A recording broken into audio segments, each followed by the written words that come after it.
అందరికీ నమస్కారం అండి. చెన్నై లవ్ స్టోరీ సినిమాకి ఇంత మంచి రెస్పాన్స్ ఇస్తున్నందుకు థ్యాంక్ యూ సో మచ్. ఇప్పుడు అన్ని చోట్ల మార్నింగ్ షోస్ అయిపోయింది. అందరికి కాల్ చేసి కనుక్కుంటుంటే ఫ్యామిలీ ఆడియన్స్కి పిచ్చి పిచ్చిగా నచ్చుతుంది. ముఖ్యంగా ఫీమేల్ ఆడియన్స్కి చాలా బాగా కనెక్ట్ అవుతున్నారు. Thank you. అలాగే యూత్ కానీ రిమైనింగ్ చూసిన వాళ్ళందరూ నా ఫస్ట్ హాఫ్ అయితే పిచ్చి పిచ్చిగా నచ్చిందని చెప్తున్నారు.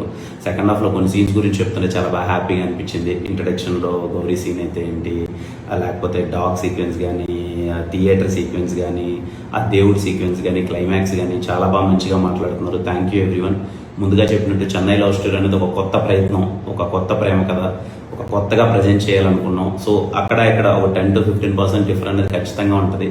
బట్ ఐ బిలీవ్ మీ అందరికీ చెన్నై లవ్ స్టోరీ ఒక కొత్త ఎక్స్పీరియన్స్ ఇస్తుంది. మీరు అందరూ ఖచ్చితంగా టికెట్ బుక్ చేసుకొని చెన్నై లవ్ స్టోరీ మూవీకి వెళ్ళండి. మీరు ఖచ్చితంగా బాగా ఎంజాయ్ చేస్తారు. ముఖ్యంగా ఫ్యామిలీస్ అయితే ఎవరు మిస్ అవ్వద్దు, ఖచ్చితంగా వెళ్ళండి. స్టీవెన్ శంకర్ గురించి ఇంత పర్టికులర్గా మాట్లాడుతూ నా రోల్ గురించి చాలా బాగా చేసామని అప్రిషియేట్ చేస్తున్నాను. అందరికీ థ్యాంక్ యూ సో మచ్. అలాగే గౌరీకి చాలా మంచి పేరు వచ్చింది.